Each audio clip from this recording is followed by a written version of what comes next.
The Seattle Seahawks kick off their mandatory minicamp session today.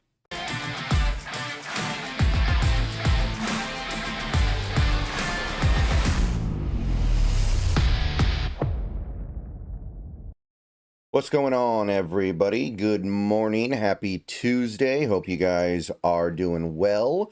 And today is going to be, hopefully at least, an intriguing day. Hopefully today gives us some stuff to talk about because today is the first day of the Seattle Seahawk mandatory minicamp. So there's not a lot of drama going into this mandatory minicamp, because it looks like everybody's going to be there. There's not going to be any absences.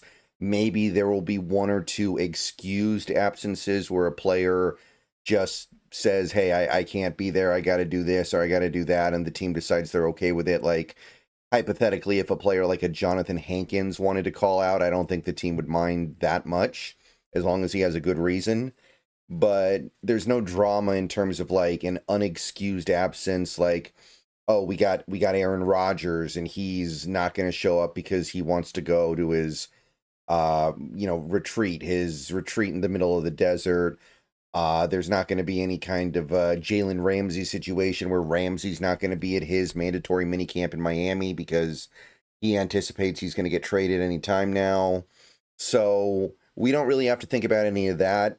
It looks like everybody's going to be there. The things that we are watching for will be, first of all, who participates in terms of actually being able to do stuff on the field.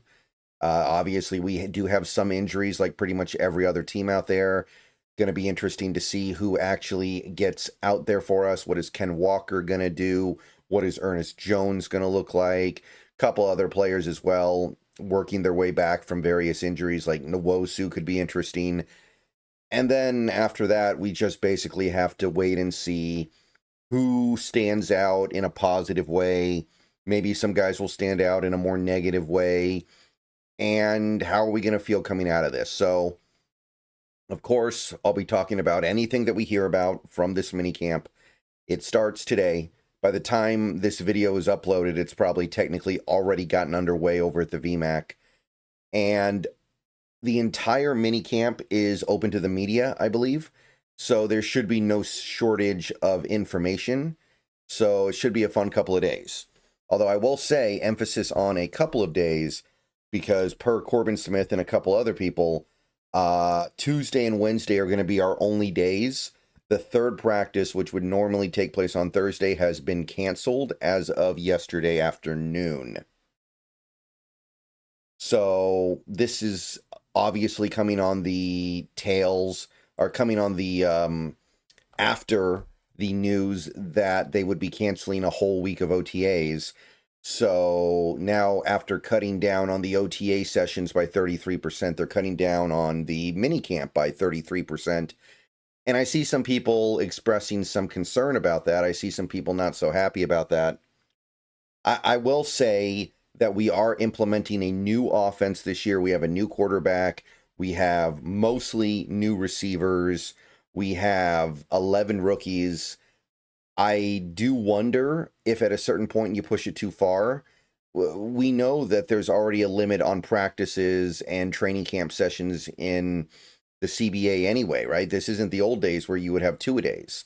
Now you get, 4 sessions a week during the off season, and then you get the 3 practices during the season. And it does cut down on your ability to implement new stuff.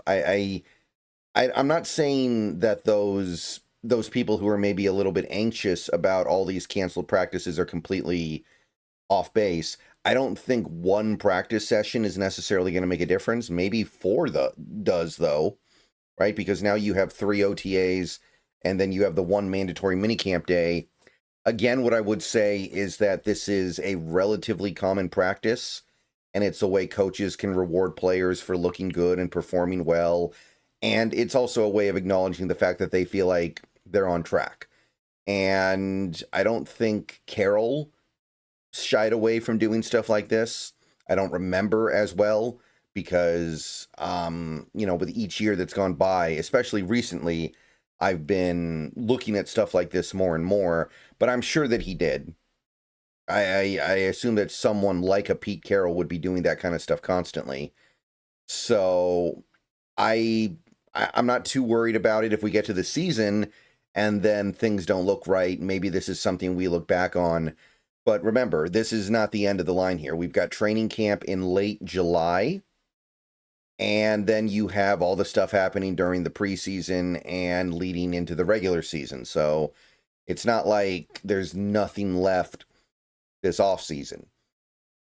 So, yeah, just two mandatory minicamp sessions, which, as somebody who talks about the team here on YouTube, it's a little bit disappointing just because there's going to be one day less of content to get into. But hey, if the team needs to be rewarded, then the team needs to be rewarded. And I don't think McDonald is doing this stuff just because he feels like it. I assume he's doing it because he thinks the team is doing stuff that is reflective of earning this right. So later today or tomorrow, it depends. It depends on how long it takes for us to hear stuff. I'll make a video probably tomorrow morning, but maybe I'll do it later today. We'll see. Depends on how late it is. And we'll just talk about whatever it is that we hear about from this minicamp session. And then tomorrow, same thing. We have another minicamp session. So there will be a video later Wednesday or Thursday morning to talk about whatever gets passed along. And then that'll be that. And that is it until late July, I believe. I don't think there's going to be any other VMAC work. There's not going to be more practice or camp. It's just going to be, we're waiting for training camp, which I can't remember the exact day, but it is late July to my knowledge. So that's an extended period of time off. That is an extended session of the players just getting to go home and chill out. So with 2 days, that may not sound like a lot. And in fairness, they probably learned more from the 6 OTAs they did than they will from this 2-day minicamp. But this is kind of the last chance to really evaluate where you sit as a team. This is your last chance to evaluate your roster. And I think maybe the most interesting thing for this team is to judge what they have against what they could have.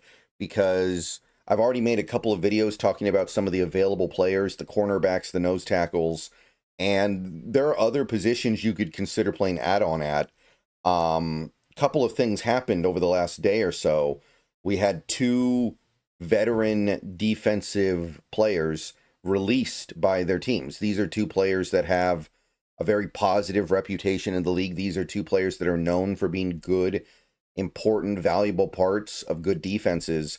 The first was, of course, Jair Alexander getting released by the Packers. This was, like I said, yesterday. And then you also had Jermaine Pratt getting released by the Bengals.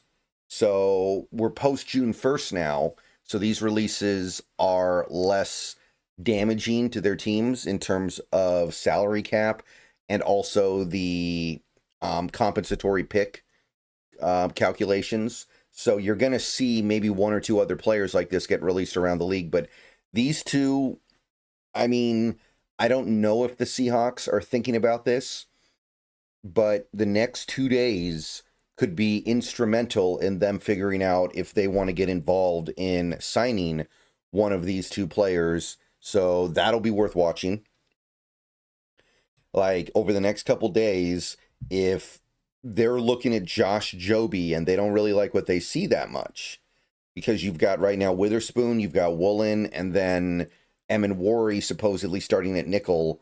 So Josh Joby's kind of like your next man up. If they don't like what they see from Joby and they don't see growth from Nehemiah Pritchett, and Zy Alexander doesn't look like he's going to be ready for regular season action this year, maybe Jair Alexander becomes a more appealing target. Remember, like I said, signing players now does not negatively affect your compensatory picks. Not that I think we're going to be involved in comp pick stuff this year anyway, but this is a situation worth monitoring. If not Jair, there are plenty of other free agent cornerbacks still out there. And Jermaine Pratt was a player that had a lot of tackles last year, but generally speaking, I don't get the sense that he was good. He was serviceable. He was tolerable. He was a workable player. He belongs in the NFL, but this is a player that is probably kind of entering the next phase of his career where he's just kind of a guy. And I think our starters is pretty well set in stone. I think this team likes Tyrese Knight. I think this team, well, of course, we just gave Ernest Jones some money, so I think we like him too. But there's not a lot to speak of in terms of depth behind those two guys.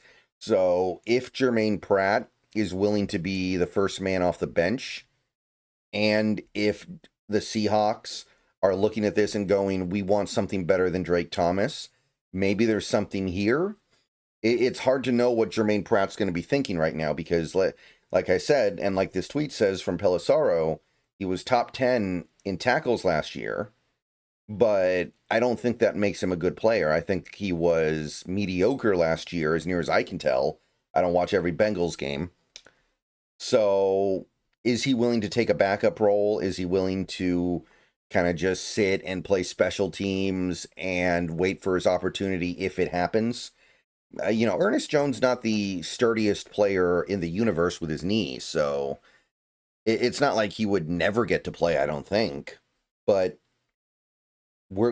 this is kind of our opportunity to figure it out. If we like what we see from Drake Thomas and Josh Ross, maybe we say, okay, we don't need to touch that. But these are some players we might look at if we see some stuff we don't like over the next couple of days. All right, that's really about it. I just wanted to go over what's going to happen the next few days. Let me know what you guys think. I'll see you guys later. Go Hawks. Minicamp underway. I'll be covering whatever there is to cover. See ya.